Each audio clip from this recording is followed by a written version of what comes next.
Play that song for me, Jared. Hello and welcome to the Untranslatable podcast, and we are here recording episode 197. And today we are going to be talking about some of the best and worst things as an ESL or EFL teacher or a foreign language teacher, and some of the things that I really love and some of the things that I really hate about being a language teacher. So today we're going to talk about the good, the bad, and the ugly. And I wanted to talk about some of the best and the worst things because I also have a few, things from my former colleagues and stuff like that that they really loved and they really did not love as ESL teachers or foreign language teachers. So stay tuned if you're curious about some of the good, the bad, and the ugly of being an ESL, EFL, or foreign language teacher. And my buddy who brings in all the hot questions that's going to make this episode so much better, my buddy Jared. What's going on, Jared? Hello. Hi. You have no questions today? I don't have questions. Is that what you were going to say? I'll listen. It's not even that I have or have not questions, which, by the way, I have nothing. But it's like, what am I supposed to interview you? Is that what I'm here to do? Yep. Interview you? Oh my gosh, I have Chad here again for the 197th time. I wonder what I'll learn and what I'll gather from him. This is so exciting for me to be here, and I don't appreciate your condescending thinking tone, about Jared. Chad's life, and I'm happy to learn so much more about him today, and I hope you guys are too. I'm actually interested to hear. I'm not convinced that being a English or language teacher is that much different than being any other teacher. You know, we can talk about that too. You've mastered Absolutely.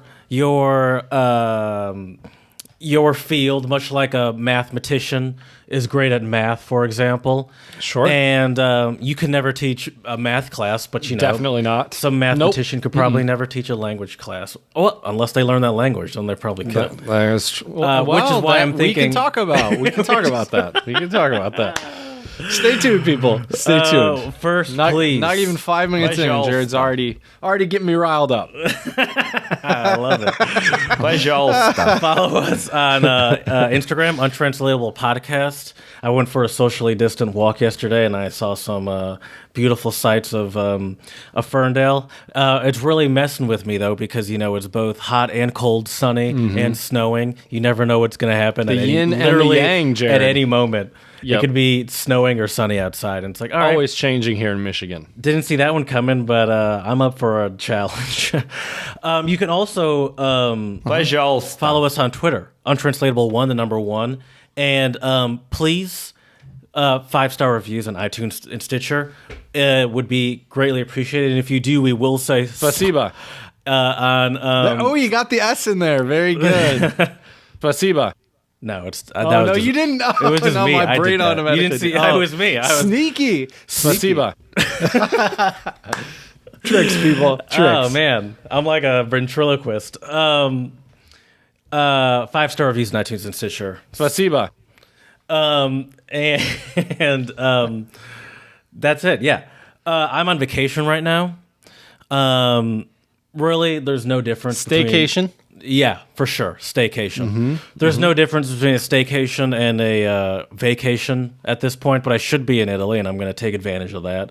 Or maybe I'd be somewhere else at this point. Maybe I'd be back in France at this point, actually. Still, I wouldn't be in the U.S., that's for sure. So I decided to treat myself with a few days off, and really all that means is feeling a little less guilt for the, nothing that I do, That's fair. I really got out of the habit of practicing piano for some reason. It's hard. It is tough to stay motivated without a teacher. And actually, I don't know if I mentioned this to you. My teacher sent me a card a few months ago, and I sent her one back, and then nice. We started texting back and forth, and she was talking about how she's been Zoom teaching some of her students. Ooh, are you gonna do Zoom lessons with her? Well, she asked. She's like, "Oh, if you want, we could do Zoom," and I felt so bad because I had to be like, I don't want to do it. I don't know. Really interesting. I don't want to do it. Okay. I didn't want to do it, and it was tough. But I was like, "Oh, I'm supposed to say yes because I'm scared to say. I'd feel bad saying no, and I'm just gonna start paying for something I don't even want to do." And let me ask you though, why don't you want to do it? I don't know. I feel like it's already hard. It's hard for me to stay motivated to do it as is, and I feel like Didn't you just say, though, it would be easier to be motivated if you had a teacher? Yeah, but it's different. I feel like the virtual thing is different. Also, I don't have a lot of time, you know? Like, I have to edit this pod. I have a job still. And yeah, that was the case before. But I also now, before at least I lived alone. I don't know. I just feel like it's, like, I just don't have I'm not willing to, it's not even that I don't have the time, let's be clear. I feel like I'm not willing to commit it. I don't know. I hate to say this, Jared, but you're sounding a lot like me right now.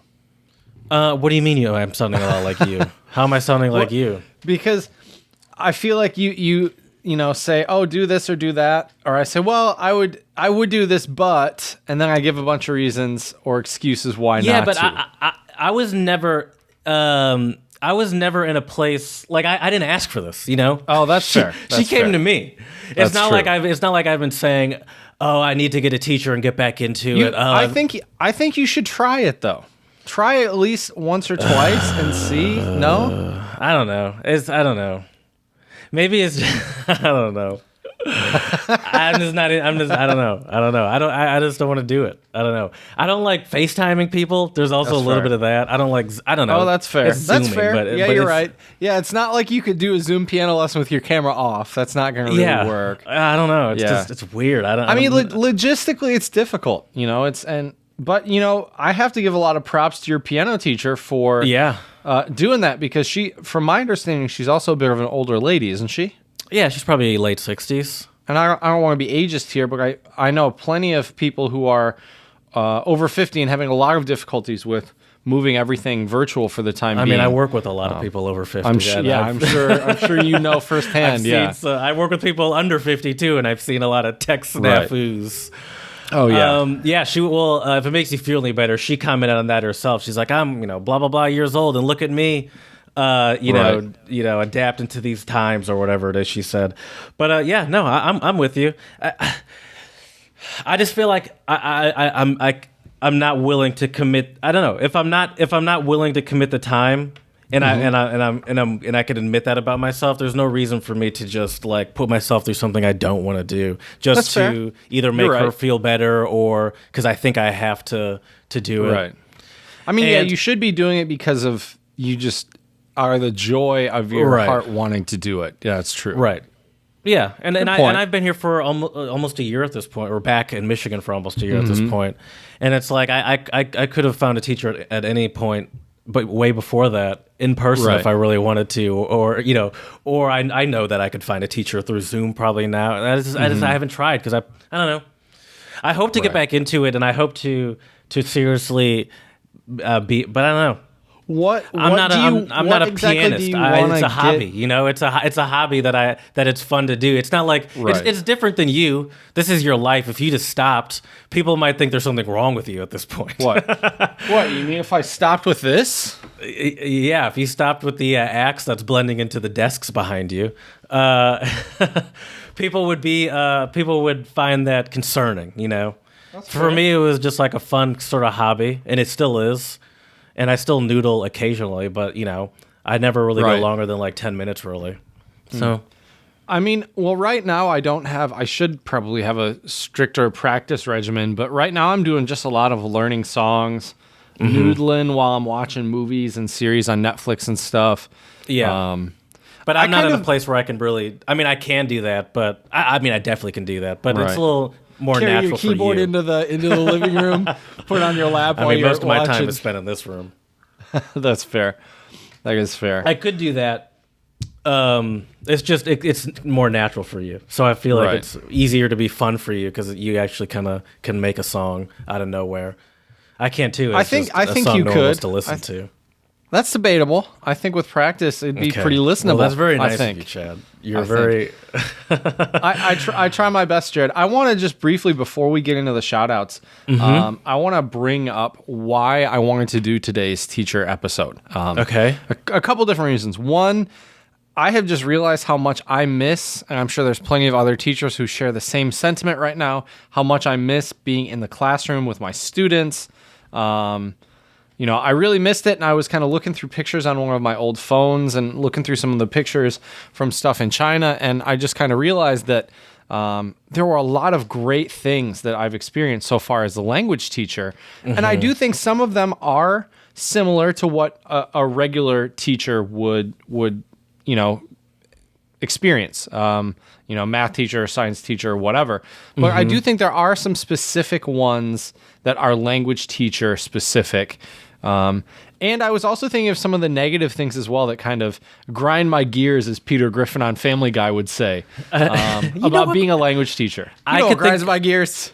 I could think of, just from talking to you consistently for the past however many years it's been, I can think of just a couple things off the top of my head, and we're not going to call them questions, because I literally have nothing in my notes except for 2 untranslatables.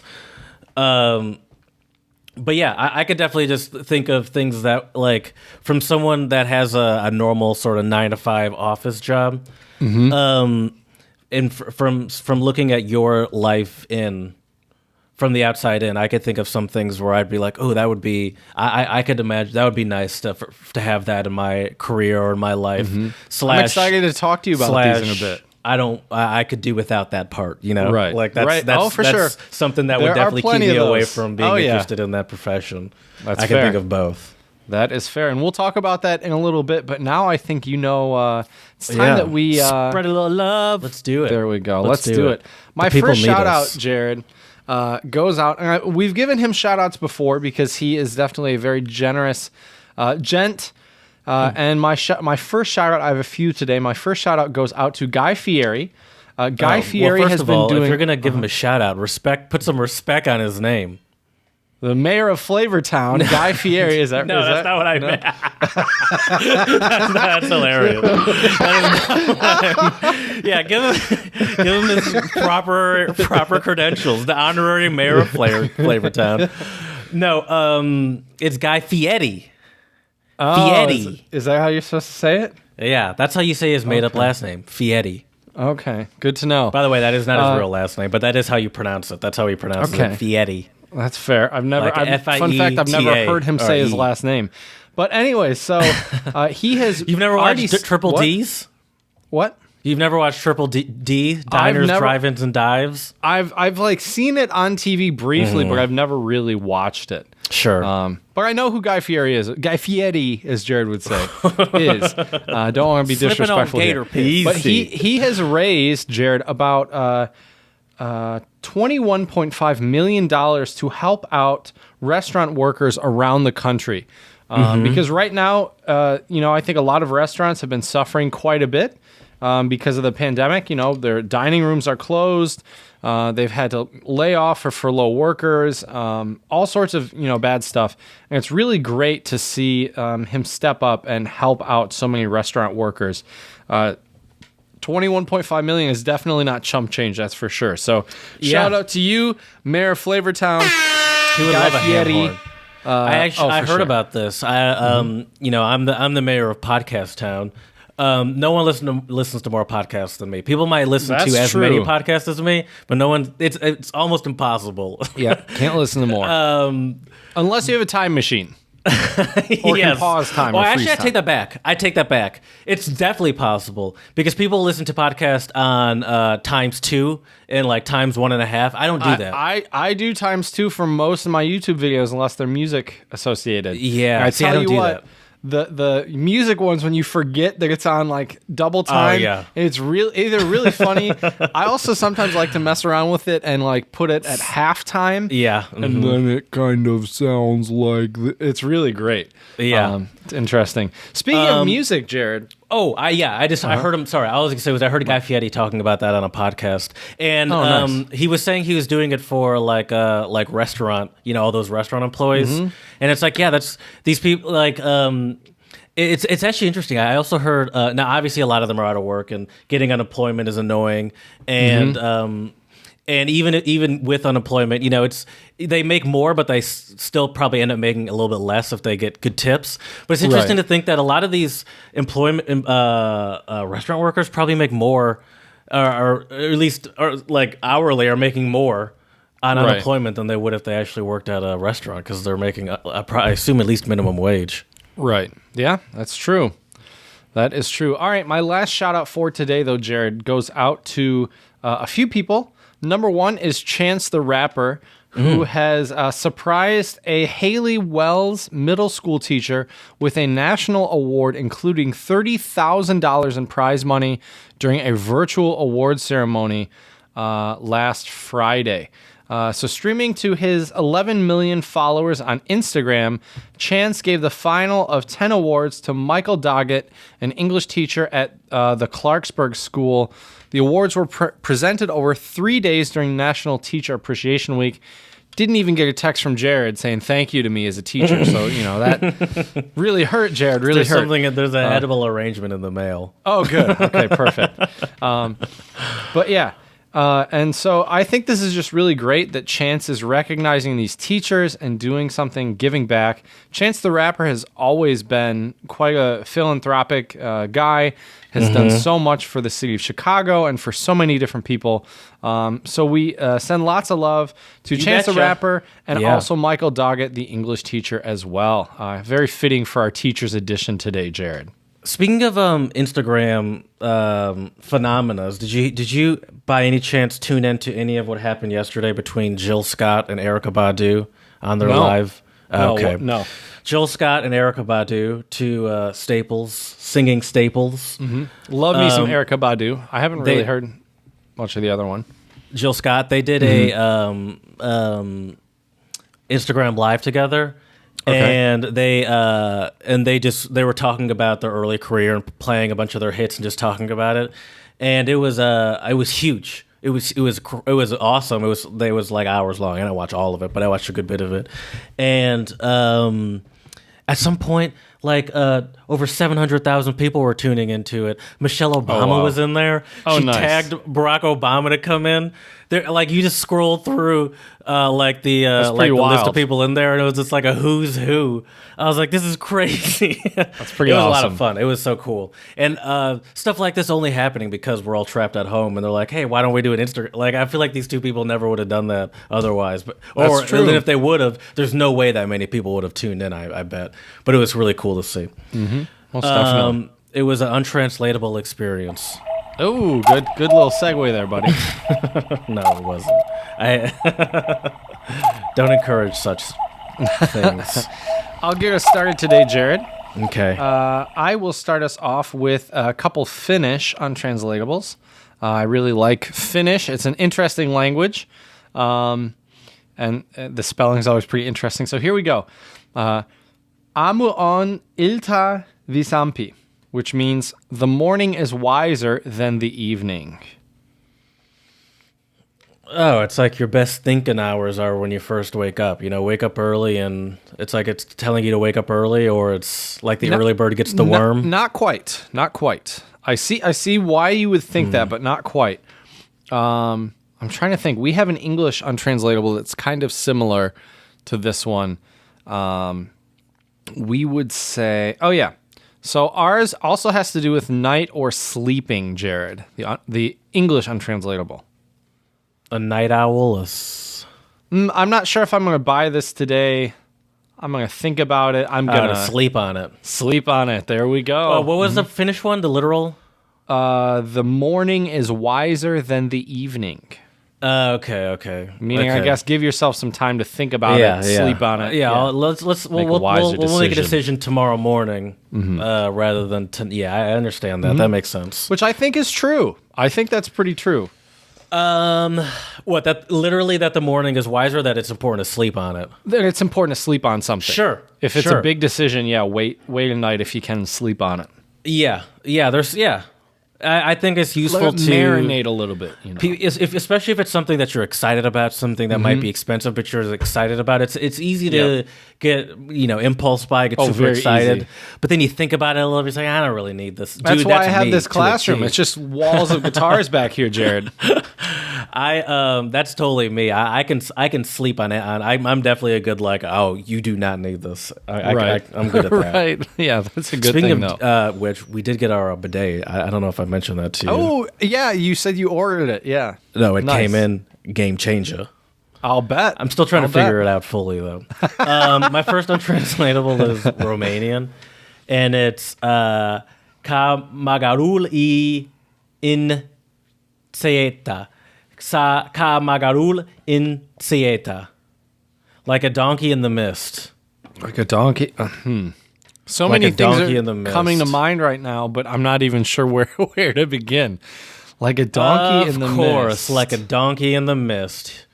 Here I am, slaving over. Like a donkey. Keeping this house together. And So is it just like always working incredibly hard? No. Here I am. You're the donkey in the mist, and here I am at home, keeping this family together. And you're just you're like being lazy. You're not doing anything. Let's see. Okay. Here's a good example. Okay. When you're close. When I do during soccer, our coach at some point will be like, "All right, move the goals over here so we can do this." And there's always you always know who's going to be the donkey in the mist. Yeah. Okay. The person who like hides away to avoid doing something.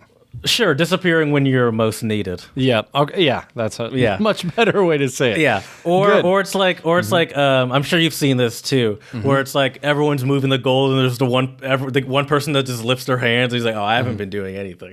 Right.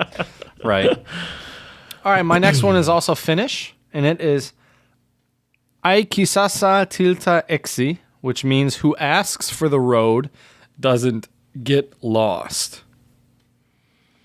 It's like don't be afraid to ask for help. Essentially, hit that ham horn, my man. Yeah. Hit that ham horn. Yeah, I never ask for help. It's terrible. I could improve on that too. Asking for help, that's for sure. Yeah. There's nothing wrong with being vulnerable. My next untranslatable is Fijian. Not the water, but a great water brand as well. With the country. Yeah. Ivaka Ikana Uvi Kataka. And that means it's like he's eating a hot piece of yam. Yeah. It's like when it's too hot, he's eating a hot piece of yam. That sounded like you're speaking, what's that snake language? Parcel tongue? Yeah. Parcel tongue in Harry Potter. Oh, man. Let's see here. Is this it's like he's eating a hot piece of yam. Give me a clue. I don't even know where to start with this one. So I'll try to explain it. When you talk really fast. Yeah, there you go. Oh. Yeah. And you know what, Jared? We're going to end our untranslatables right there because that is a perfect segue. Talking too fast is one thing you have to definitely be careful about as a foreign language teacher. Is that a perfect segue? Because the topic's about what you love and hate. Do you love or hate not talking too fast? It takes some time to get used to. Oh, yeah. The teacher talk. Mm-hmm. I feel like we've all been in an experience before where we've given a speech in class, and whether it's you or someone in the class, there's always someone that's talking like sounds like they're on double speed on their podcast. Right. Where it's like you could slow this way down, but when you're doing it in your head, it sounds like you're talking in slow motion sometimes. Right. Well, and your brain's moving that's so the thing fast. about public speaking is you always have more time than you think. Mm-hmm. Like you should always, even when I started teaching, I had to really learn how to not be afraid of silence. Yeah. And that's really important. But yeah, so let's talk about some of the best and the worst things as an EFL, or foreign language teacher, and some things I really love and also really don't love about being a language teacher. Okay, so let's start off. We're going to start off actually, Jared, with the negative and end with the positive because I'd rather end on a positive note than a negative note today. So, what do you think are some of the for me, in my own experience, have been some of the things that I really dislike about being a language teacher, some of the worst things? I have no idea, but I'm going to tell you, if you're going to make me start, then I'm going to tell you what I would, I mean, I don't know. I can't speak for you. What would you hate about it? I don't know. You always, once we stop recording, you always tell me how annoying most of the students are and how there's like one or two that you like at tops in every class. So, I mean, besides for the fact that every kid you want to strangle, I don't know, dude. I don't know. Man. But that's just what you've told me, so I thought I'd think of something new. And now I will never be able to get a job again as a teacher. Thank you, Jared. So I guess we should only focus on the negative, so I can just, if I'm going to dig myself a hole, might as well dig a big one, right? Because I have no notes, and let me first think about what would bother me about being in your position. And the one that comes off straight off the top of my head is the fact that at least your ideal, it seems like, is teaching a language in a different country. You know, you like to travel to some new place to teach, and that seems to be your goal. And it's working, except for the fact what would really bother me about that. It was working. Well, yeah, I mean, pandemic aside, it seemed to be working great, except for the fact that these were usually like school year to long things, which then require you going back home in between. So essentially, it's not a sustainable job. Like, you can't do this as not just for a long time. Exactly. Right. Yeah, it's not that would bother me.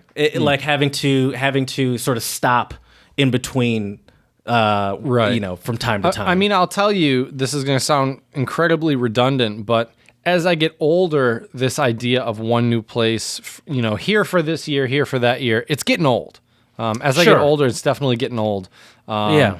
And, you know, I mean, obviously a great thing about it is, yes, you do get to travel and see places, but unless you find a place where you're willing to either stay long-term or you're lucky enough to find a teaching job that's like a tenure track or a really stable one, you're probably not going to stay in the same place for 5 to 10 years. Right. And so, as someone, once again, that has had 9-to-5 jobs, normal sort of office jobs since I've been out of college, the idea of stopping for any extended period of time is, it doesn't really make any sense. One, for just financially, obviously, sure, but then also it's like it's not like that's not something you would see in like my style of going to an office, because people would be like, well, what's with this gap in your, why are you not working? But in yours, it's like, well, I taught here, and then I came home, and and like that's right. I don't know, it seems right. But yeah. I wouldn't want that. That would get old for me. I would hate that. It's nice having the summers off, but you do have to budget, and you do have to definitely plan. Yeah, that's definitely negative. Now, depending on the type of teaching you do, but it's not even about. But there are people that have just normal sort of. Not that your job isn't normal, normal. But I mean, just like a K through 12 or high school teaching. K through 12. That's what I mean. K through 12 teaching gigs in the U.S. that, for the most part, their pay is set up where you can either get it throughout the school year and get it during the summer, or you can get it through the summer and. And you're not in a place where obviously some of these people might try to find second jobs, but theoretically you don't quote unquote need you don't need to at least pay your rent and stuff. Yeah, it's different when you're an ESL teacher or an EFL teacher that's working abroad. Unless you get summer gigs, there won't be any income, which can definitely be frustrating. You have to plan ahead for sure. One of the things though that really irritates me is that. I think a lot of people, this is kind of a double-edged coin here, but I think a lot of people assume two things. They either assume because you're a native, at least if you are a native speaker of the language you teach, they're going to assume either you know everything about the language, which is not true, but on the other side of the coin, I've met native speaker ESL teachers in China and other countries where they do think that they know everything about the language. And then you just ask them some really difficult question about grammar or some weird, thing that doesn't really make any sense in English. And I can't even explain that stuff either, and I'm not a grammar teacher. I never have been. I can teach grammar. I don't really like it. Because I think the only purpose grammar really serves is in writing, for the most part. Speaking. And most of your teaching has been focused on conversation.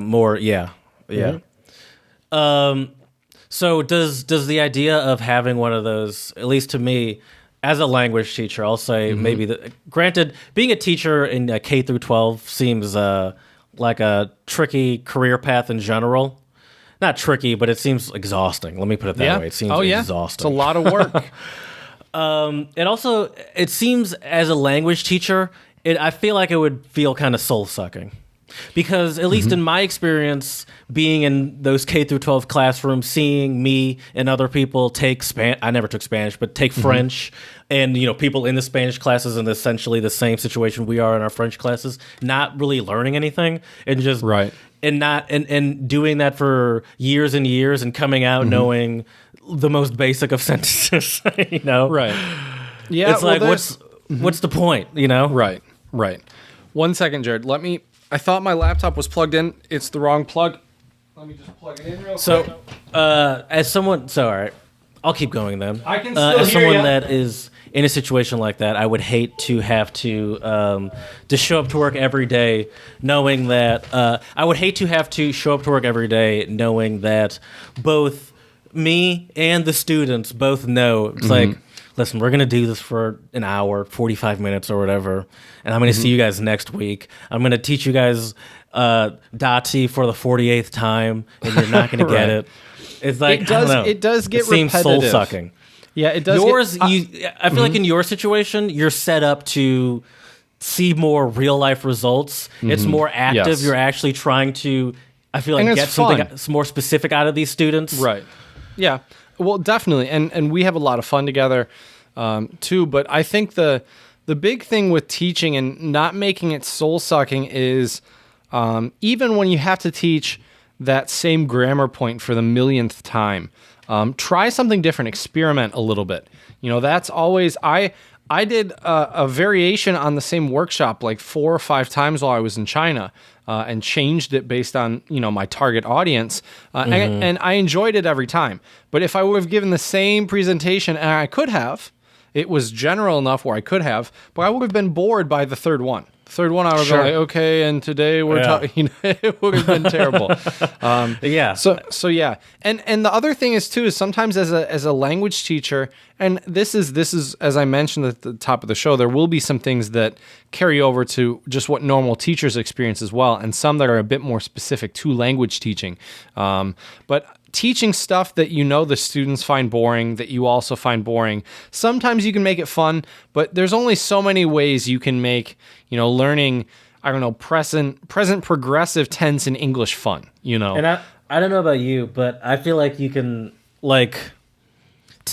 students can tell when the teacher doesn't care either. Yep. I remember I've had teachers, especially in math, you can really tell.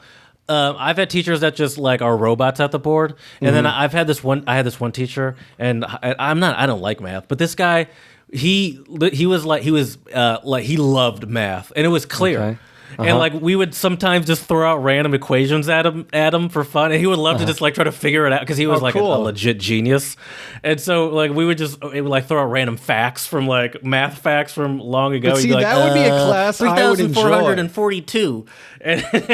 See, I don't like math either, but I would enjoy a class like that. Yeah, and that would be cool. Even though the class, yeah, exactly. Even though the class was I had really no interest in pre-calc. It's Right. it is fun to see this guy just pull out crazy math facts and legitimately, and he's still taking math classes himself. He's a full-on nerd about it. You can tell that stuff. It's great. I love it. The other thing that irritates me occasionally is when I'm asked sometimes very super specific grammar questions, or if I'm asked to either I help someone with their homework or something. It's one thing if it's a student of mine and they need help, but if it's a random person that's a friend of a friend or something, and they're hey, you're an English teacher, would you mind taking a look at my cousin's girlfriend's sister's? Does that happen? It's happened Does a that couple happen times in before. Czech Republic? You hey, this is my brother-in-law's daughter's homework.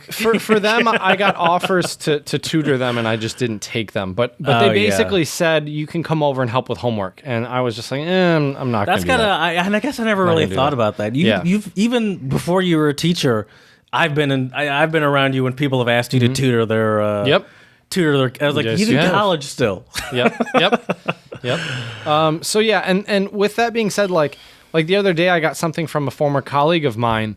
And she sent me something with she's like, hey, can you tell me which rhetorical devices these are? And I'm like, I haven't talked about rhetorical devices since high school. What is a rhetorical device? Stuff like a metaphor or a simile, or basically it's a way that an author uses something in the literature to make you feel or respond in a certain way. Okay, so you could have explained it. well, no, but these were like specific. Like, sure. Like it was like a paragraph, and then there were sentences that were like underlined, and she was like, "What are these?" And it's like, who is this person to you? Like who? Former colleague of mine. Okay. Mm-hmm. Yeah, so we were both teachers at the same institution. Yeah. See, I guess that could be annoying. And I'm happy to help, but it was like, it's like if I have to look it up and take time out of my day, you could have just done it and probably learned more from you looking it up than me looking it up for you. Yeah. I get that. Like, I'm a car nerd, obviously, so sometimes people will ask me questions or like advice, and it's like sometimes it's like, I've definitely asked you advice before about cars. Oh yeah, but a lot of people ask me advice that are legitimately looking to buy a car, and I'm like, "Why are you doing this?" Because like you're not like, I know you're not going to listen to me. Like, I've had so many people that just want me to either confirm what they say, what they're already going to get, or it's like you're asking for all these. I've had so many people like ask for like so many different, but they already knew what they're going to get, and I'm like, why do you cut? Like, it's, I don't know. It's like, I don't know. I don't get it. I don't. And so I'm just trying to relate as a teacher. It's like, why are you coming to me? Right. As like just because like you think teacher, or you think me, it's like you think cars, you think me, or it's like you don't even need advice, or it's like this is so random. Why is and the other thing is, it would be one thing if my colleague knew I was a rhetorical device, some literature expert, but I'm not a literature expert, and so Chad I think can't read. The other thing, that's right, 28 years alive and can't read at all. But anyways, so. The whole thing about this, though, is that I think there needs to be a balance between, yes, I want my colleagues to approach me and ask me questions. Sure, I'm happy to help them, but when it's some specific stuff that they can probably look up themselves, then I think it's a little different. But on the flip side of the coin, I think there are a lot of native speaker teachers out there who are a little bit naive and think that they know everything about the language. And I think that is an unhealthy assumption. And I think that a lot of people view foreign language teachers as, unfortunately, encyclopedias. Yes, exactly. A walking dictionary. And that just gets on my nerves all the time. Jared loved to do that when we were in Austria. That was actually kind of fun, though. I did enjoy that. But yeah, I mean, and just because you know a word also doesn't mean, or let me rephrase. Just because you can recognize a word doesn't mean you're able to explain what it means. Even native speakers. I'm sure there's plenty of words that you and I couldn't explain to a foreign language learner. Sure. So have you you mentioned all these people that sort of act like they know it all just because they're a teacher. Have you seen people say grammatically, because it's kind of hard to make up a word? Actually, it's not hard at all to make up a word. It's not hard at all. Have you seen anyone what was I about to say? Sorry, I got distracted by my drops. I was trying to think if I had any made up words in my drops, but then I wanted to get back to my question. Have you seen any teacher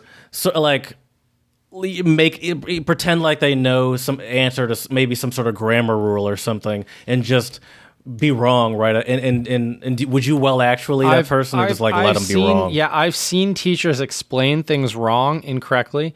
When I've observed classes before in graduate school and afterwards. So you just have to let it happen. And I mean, what are you going to do? I'm not going to call the teacher out in front of the entire class and be like, well, actually, that's incorrect. That's not good.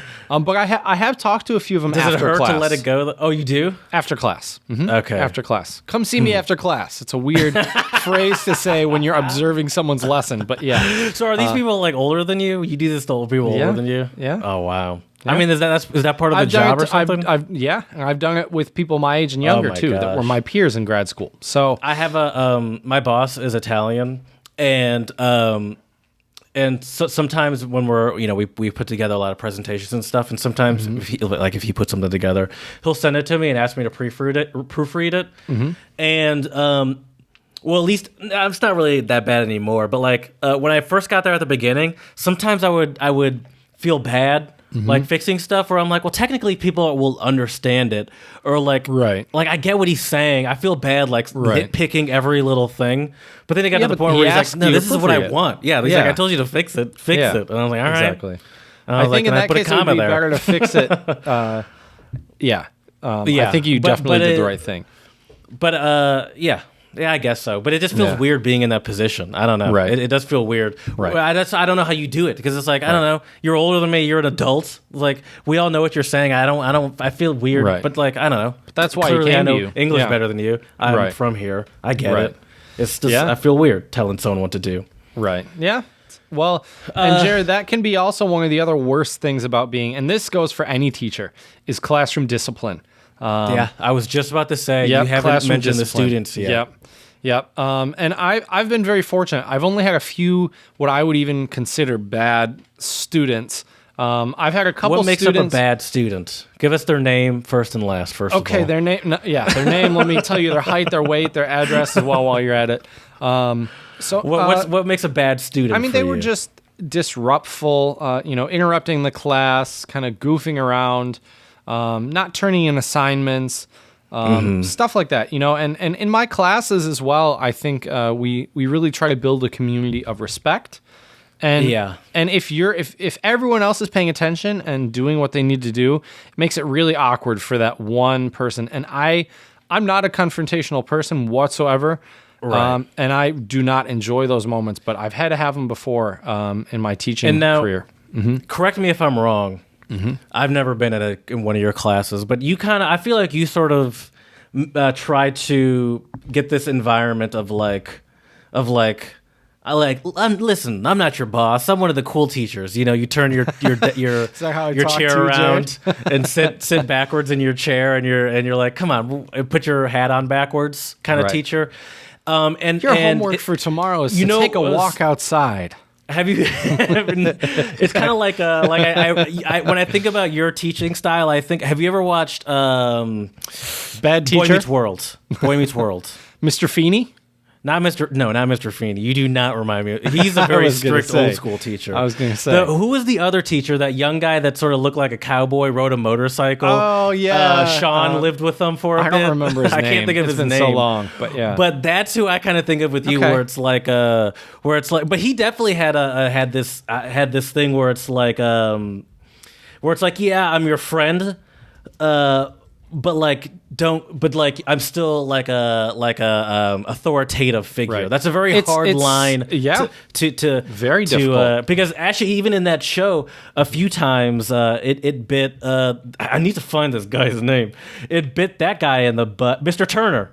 Yep. There we go. Yep. It bit that guy in the butt because Sean would be like, "Hey, I thought we were friends." It's like, "What are you doing? We're supposed to be cool." And he's like, "Yeah, I'm your authoritative figure." And first. I would say that is also like a double-edged sword. That is, I think, one of the best and the worst things about being a teacher is one of the best things is the relationships you can have with your students. You can see them grow and learn and improve as people.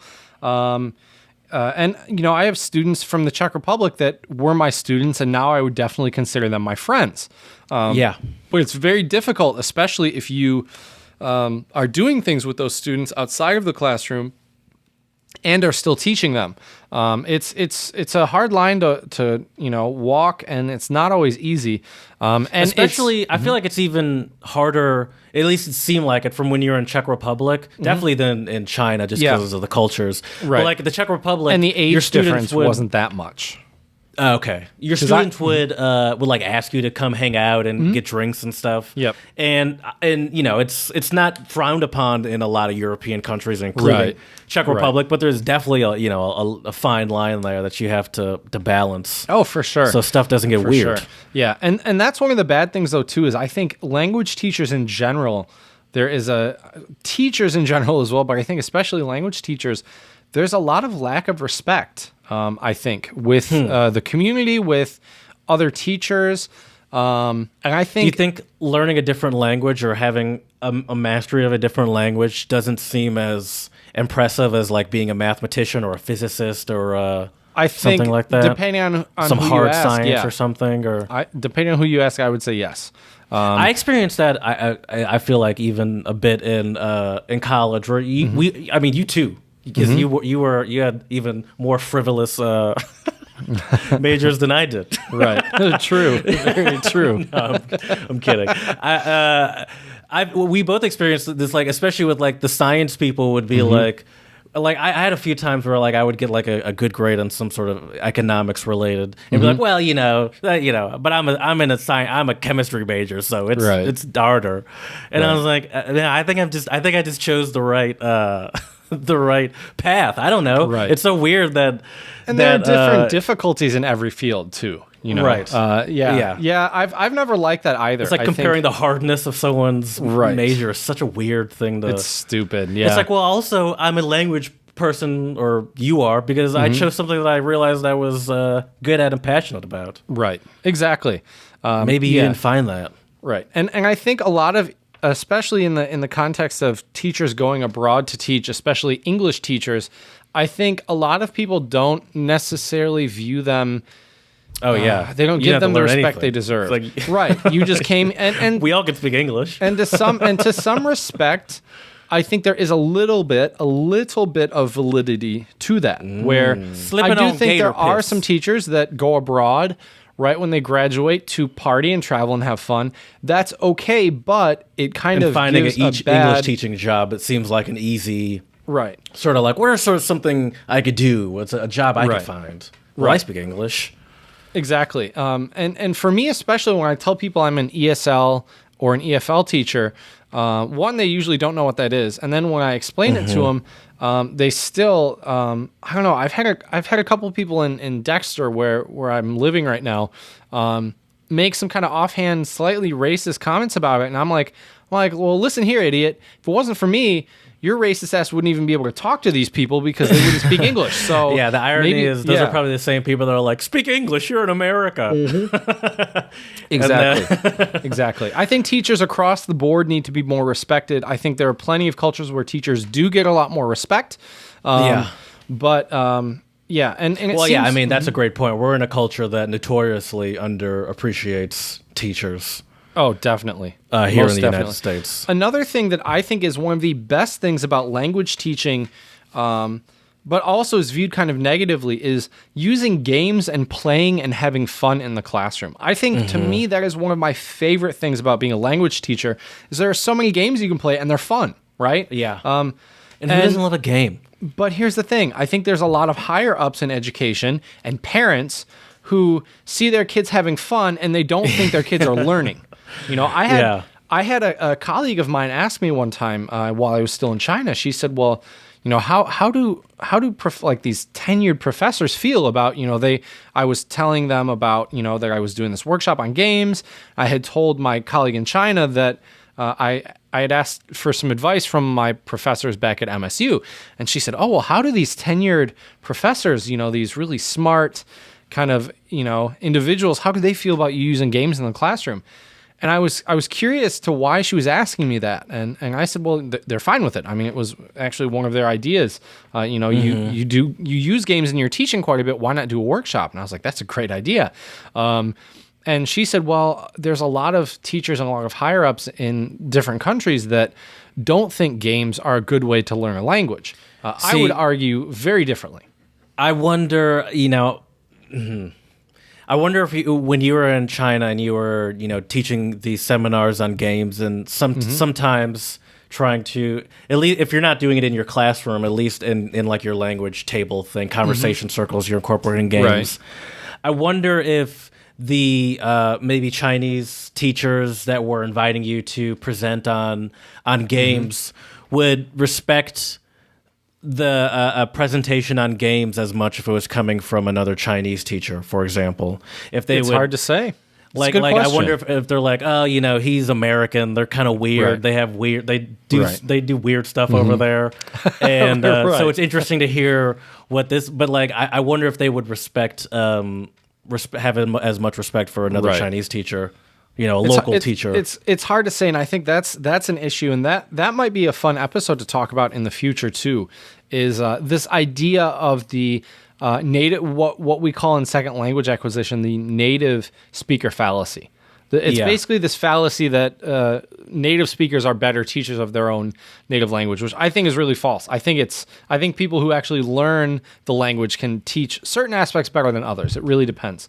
But that's a long conversation for another time. I rember talking with our friend David when you guys were both in the Czech Republic about how you guys are, like weird celebrities. And it was kind of the same in China too, wasn't it? Oh, big time. They show you off.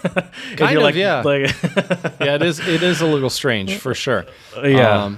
Another thing though too that I really love about language teaching, but I think there are a lot of more conservative people in the language teaching realm that really hate this, which is students using their native language in the language classroom. So what I mean is, if we have an English class, say we're doing an English class and we have a friend of ours from France in our English class with Jared and I, and then he starts speaking French to Jared, right? Some teachers really think that's like a terrible thing. Like, oh no, we need to only use English in our class. I would argue against that. I think immersion is great. I think it's important. I think it's helpful. But at the same time, I don't think we're ever truly immersed to the point where we stop using our native language. Unless you say, I'm not going to speak my native language anymore. But there's got to be some level of learning where there's an agreement that we're not going to use whatever the native language is. Like I've been in German classes where the first couple levels there's English, but like you hit a level and whoever your teacher is like, all right, the whole point of this is that we're at native speaking level, we're advanced German speakers, so let's speak German. Right, but there's quite a few levels until you get to that stage. So I think teachers forcing in those lower levels to only speak the native language, I think isn't realistic, and I think it's more constraining than it is helpful. I think, for an advanced level class, 100%. When I was doing my graduate degree in German at MSU, there was really no reason why we should be speaking English in our German classes. When we were studying abroad in Austria, I mean, I was in a lower class than you, but we were both in like the highest, levels or whatever. And our teacher would always make a point where it's like if you don't know the word for something, explain it to me in German. You know other words. Explain it the same way you would try to explain if you didn't know it in English Which is good, and that's great practice. But at the same time, too, depending on your goal for that class, and if you don't have a ton of time, it might just be quicker to give the translation in the shared native language. So I get that. I get that. All right, so we've talked about some of the things I really dislike. I really dislike being considered a walking encyclopedia. Believe it or not, I don't know all the words in the English language. So that's one thing I really dislike. I also, just the lack of respect that language teachers get and teachers in general is another thing I really dislike. Being a babysitter to students rather than teaching them and disciplinarian. Yep. Disciplinarian. Also, that's something I really hate as well is, having to really confront students and, deal with, disrespectful students. But let's talk about some positive things. Have you had to raise your voice? Guys, have you had to raise your voice? No, I never raised my voice. Yeah, to my I couldn't students. imagine that. I couldn't imagine that. After I had an unhealthy relationship in college, I won't say the lady's name. Jared knows who I'm talking about. No. I've pretty much tried to. After that relationship, I kind of made a vow to myself, not to really raise my voice. And I don't think I really have ever since. I'll have to ask my parents about that. We'll see if that's true. But anyways, let's talk about some things I love. Some of the best things about being a language teacher. Number one for me is just the cultural exchange.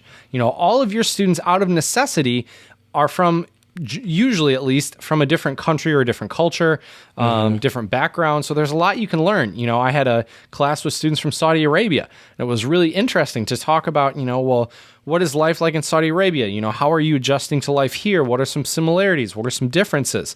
It's also nice because American children tend to be some of the more disrespectful children. So you travel to other locations to more respectful children in places like the Czech Republic and China. I really do miss my students in the Czech Republic and China. They were absolutely fantastic.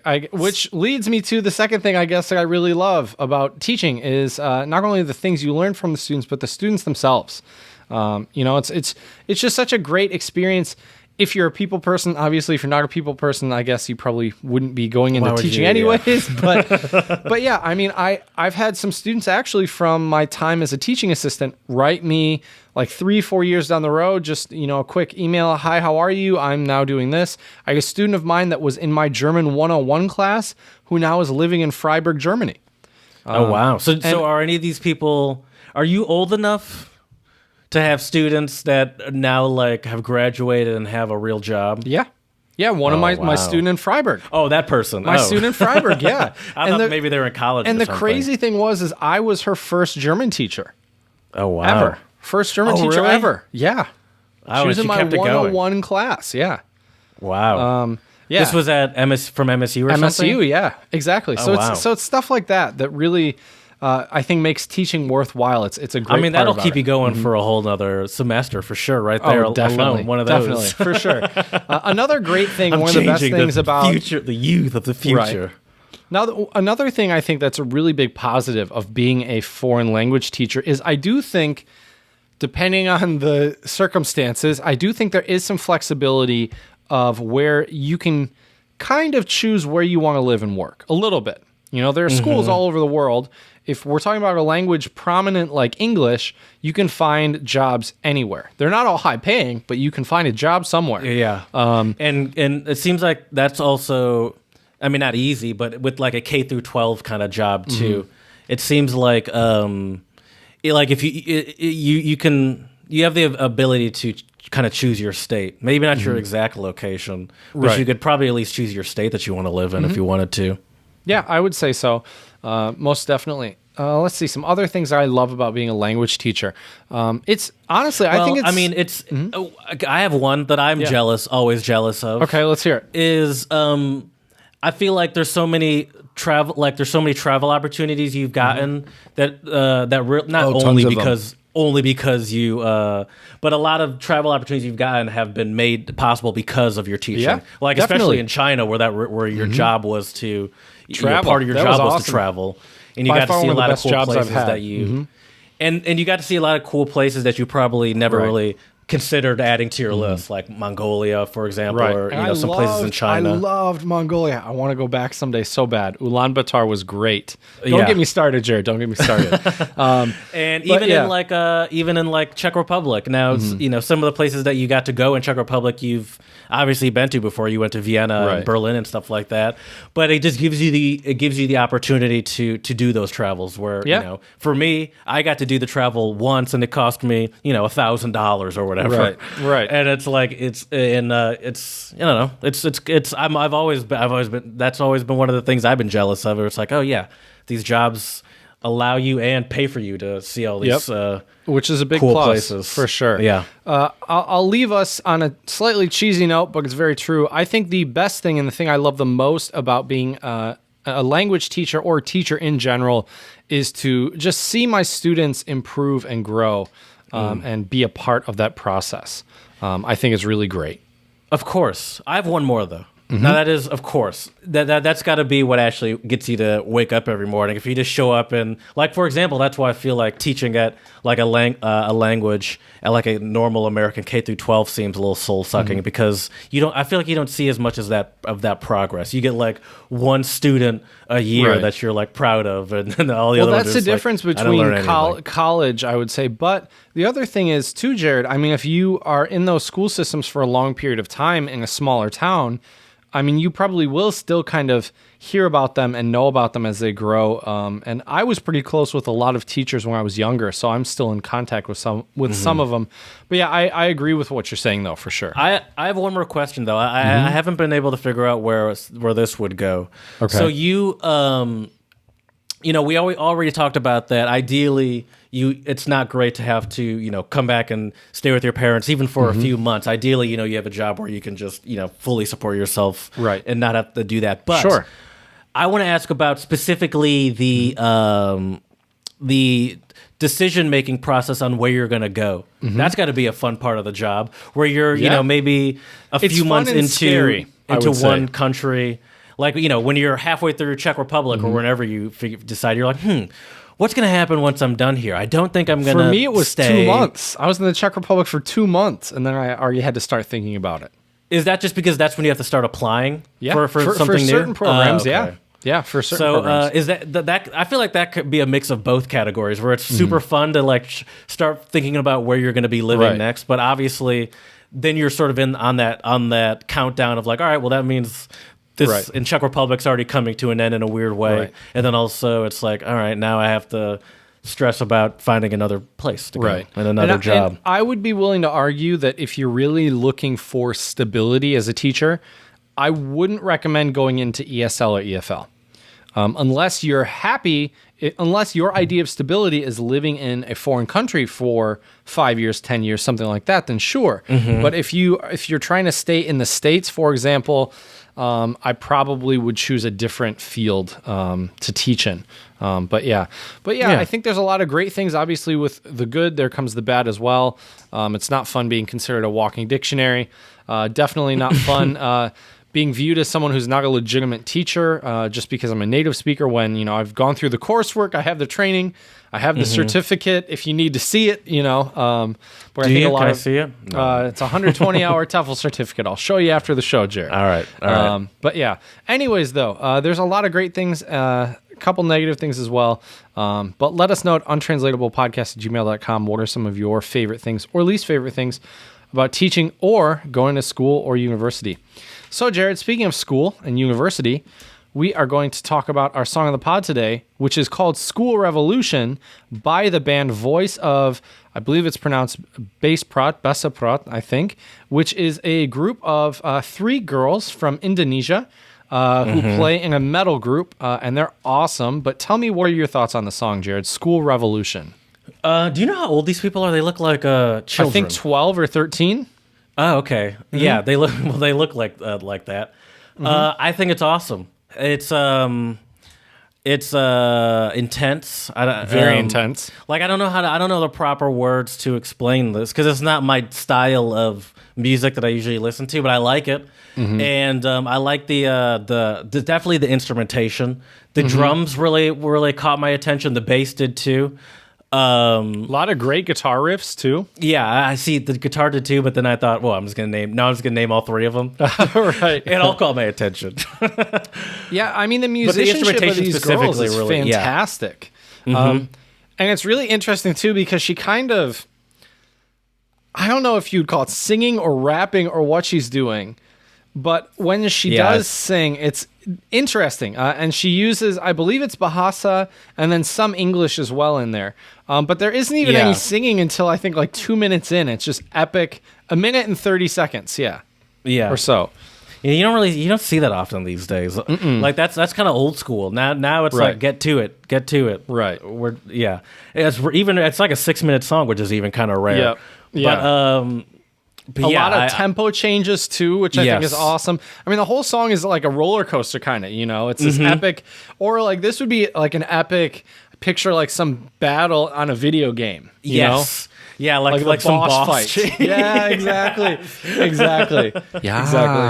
But yeah, they're super awesome, and I think it's great to see young artists, especially seeing young women. This group of young women out there, we need to empower our girls as well. If they want to play music, form a band and play some music. I think there's a lot of people out there that would have loved to be musicians. A lot of women out there who never did for all sorts of different reasons. And I think it's great that we do see these girls, and hopefully this will influence and inspire others to pick up instruments as well. That definitely was something that crossed my mind, where it's like I was like, man, I wonder how like was it like, what was it like for these children to get to this level at this age? Like, I don't know. Shout out to the parents, because you gotta I know you don't have to imagine, but I imagine that culturally, it's probably not widely encouraged.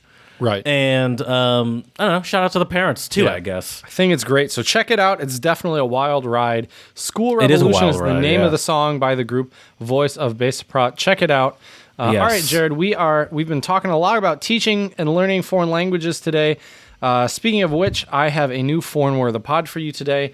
This is a Russian word I've known for a little while now because of the couple of Russian kids I've been teaching in English, and the word of the pod today is urok. Do you know what urok means?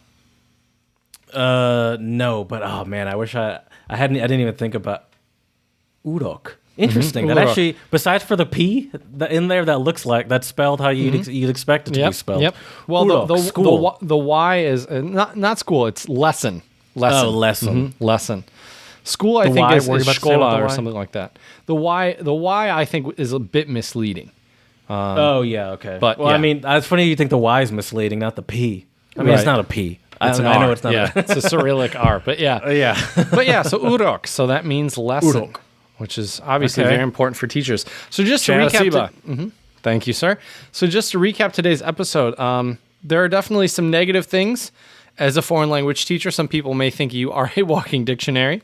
Some people may also have a false, either one way or another, a false sense that you know everything or that you are not qualified to teach, one or the other, depending, which isn't fun. Trust me, I've had people see me before and be like, oh, you're a teacher?